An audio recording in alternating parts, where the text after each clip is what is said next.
Quantidade de movimento. Nesta aula nós vamos aprender sobre um dos 3 pilares da física. Isso mesmo, é tão importante assim, um dos 3 pilares da física. Quais são eles?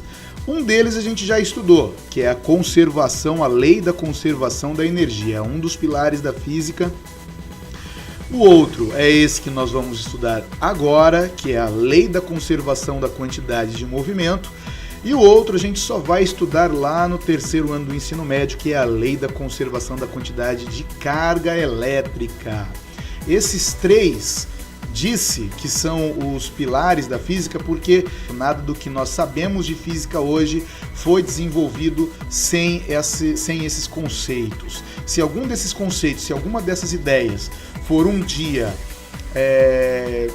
descoberto que está errado, então toda a física tem que ser reconstruída, toda a física tem que ser reescrita. É nesses pilares que a física repousa. E a quantidade de movimento, a lei da conservação de quantidade de movimento é um deles.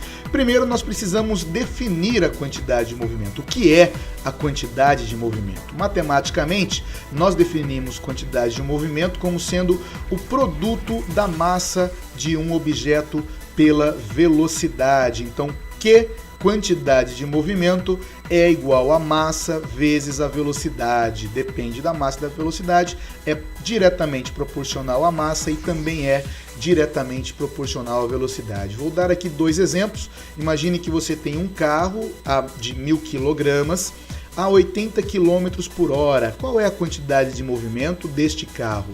Só você multiplicar 1000 kg vezes 80 km por hora, 1000 vezes 80 é 80.000. E a unidade de medida não tem uma unidade de medida específica, você simplesmente mantém as unidades que foram usadas ali no produto.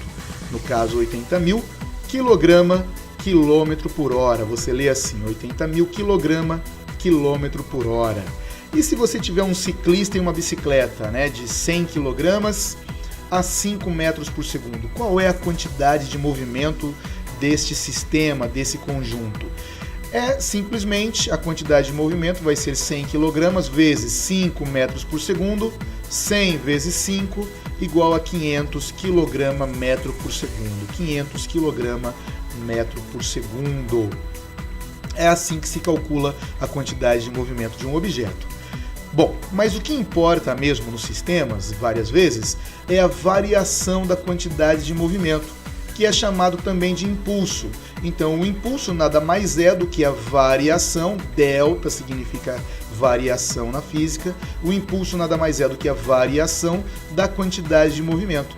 Mas para variar a quantidade de movimento, se a massa não estiver mudando, o que geralmente é o que acontece, se a massa estiver constante, o que tem que variar é a velocidade. Então, o impulso é a variação da quantidade de movimento, que por sua vez é a massa considerada constante, vezes a variação da velocidade, certo? Como a aceleração é a variação da velocidade sobre o tempo, se você isolar aqui, olha só, a variação da velocidade, a gente vai ter isso daqui, ó, A vezes ΔT.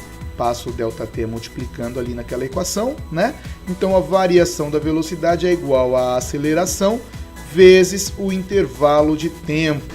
Se você colocar isso que a gente acabou de descobrir, Olha lá, aliás, que a gente já estudou anteriormente. Se você substituir A vezes ΔT aqui no lugar desse ΔV, vai ficar assim, olha lá.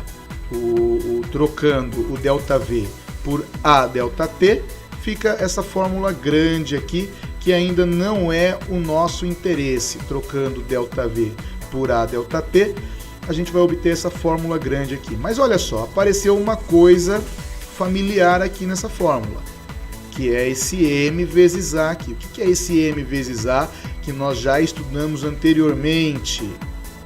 Sim, é a segunda lei de Newton, ok? Então a força resultante sobre um objeto é igual a massa vezes a aceleração. A força é igual a massa vezes a aceleração.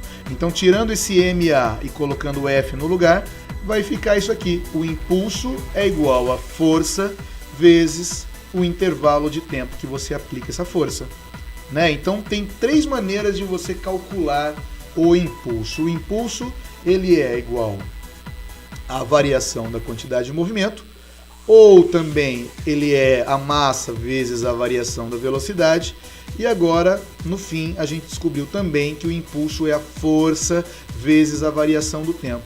Por exemplo, vou dar um exemplo prático. Imagina aqui que está chegando um ciclista, ele não está mais pedalando, ele só está vindo na inércia, ele está vindo a 10 metros por segundo e ele vai passar do lado aqui de um amigo, né? Vai passar do lado do amigo dele aqui. O ciclista não está mais pedalando. Quando ele passar do lado do amigo, o amigo vai dar um impulso nele, vai aplicar um impulso nesse ciclista. E aí o que vai acontecer? A velocidade do ciclista vai aumentar, né? Então, o impulso que esse amigo aplicou teve uma força e durou um certo tempo. Quanto mais força o amigo fizer, maior vai ser a variação da quantidade de movimento, maior vai ser o impulso. E quanto mais tempo esse amigo conseguir aplicar essa força, também maior vai ser o impulso. Então o impulso, ele é diretamente proporcional à força e também ao tempo de aplicação da força. Quanto mais força você fizer, mais impulso você vai aplicar. Quanto mais tempo você fizer a força, também mais impulso você vai aplicar. Certo? E finalmente, vamos ver a lei da conservação da quantidade de movimento, que é um dos pilares da física, como eu já disse, né? E nada mais é do que isso, olha só. Se o sistema estiver isolado, ou seja, né, se não tiver aquele amigo empurrando a bicicleta, se o sistema estiver isolado, a quantidade de movimento não se altera. Então, se nada de fora estiver aplicando força, a quantidade de movimento não se altera. Significa o quê? Que a quantidade de movimento no início vai ser igual à quantidade de movimento no fim do processo aí, qualquer processo que esteja ocorrendo dentro do sistema. Tá? Então, dentro do sistema pode ter vários objetos que estão se empurrando, que estão se atritando, né, que estão se explodindo, pode acontecer qualquer coisa dentro do sistema. Se não tiver uma força de fora, a quantidade de movimento no início vai ser igual à quantidade de movimento no fim do processo. Vou dar um exemplo. Imagina que agora o ciclista está carregando o amigo dele e eles estão a 10 metros por segundo. O amigo dele que está na carona, ele é meio acrobata e ele consegue pular da bicicleta e cair parado. Isso é possível? Sim. Como é possível?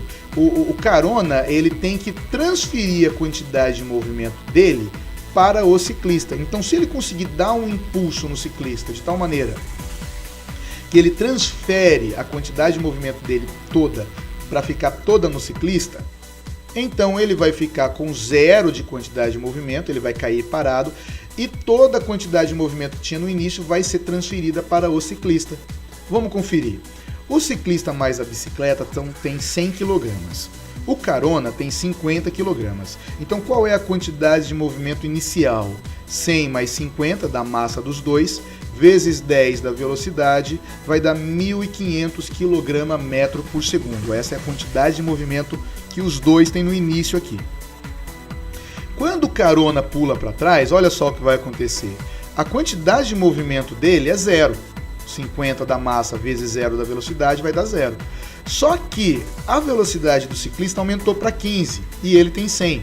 100 vezes 15 continua sendo 1.500 kg/metro por segundo. Então olha lá, a quantidade de movimento antes do carona pular era 1.500 e depois do carona pular, como não teve nenhuma força externa, né, o ciclista não estava pedalando nem nada, nem a gravidade agiu, nem o atrito agiu, então a quantidade de movimento se manteve a mesma, mesmo tendo o carona pulado da bicicleta. A quantidade de movimento total do sistema, né, que é o ciclista mais o carona, mais a bicicleta, se manteve a mesma.